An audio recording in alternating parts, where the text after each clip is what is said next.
Okay, so for today's walk and talk, we are going to talk about connection. Doesn't sound very exciting, but let me explain. It's really interesting. One of the events I did, I mean, we've had this several times, but one of the events I did where I went in to speak to a company and talk to the men in their organisation.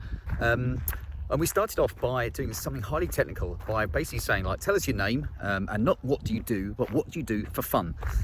So we went kind of around the room, and it also kind of lightens the atmosphere, because what you'll find is that often, you know, if you bring a group of guys together, especially if the company has kind of requested it, the men might be sitting there with their arms folded being like, go on then, fucking entertain me. And you're like, I'm not here to entertain you, I'm here to give you thought-provoking content and maybe even help you do life better. But yeah, what we did was we said, okay, what do you do for fun? So we went around the room, and it was really interesting to hear some of the guys bring up, you know, things that they do in their spare time. But here was the funny thing. One or two of the guys would say something like, actually, I really enjoy doing art or drawing or playing the piano. And the guy next to me would be like, what? And these guys had been working together for maybe years, months, years, whatever it is, but wouldn't have realised, you know, because men don't really talk too much about stuff like that, what else they do for their extracurricular activities, keep it clean.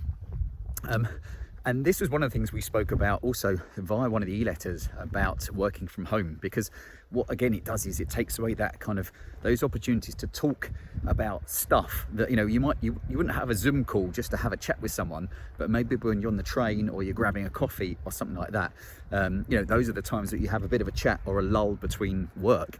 And I used to find that when I worked, you know, in the financial markets, is that, to be honest, you know, you were really busy and really focused at those times when the markets were moving. But apart from that, you basically didn't have any other work to do. It was more about cultivating your relationships with clients. And, you know, for me, I would have really missed that if you were trying to work from home, just sitting your bloody computer all day and missing out on all the stuff that, you know, all the little chats and the coffees and stuff and popping out here and there would have been a big kind of chunk taken out of my enjoyment of the day.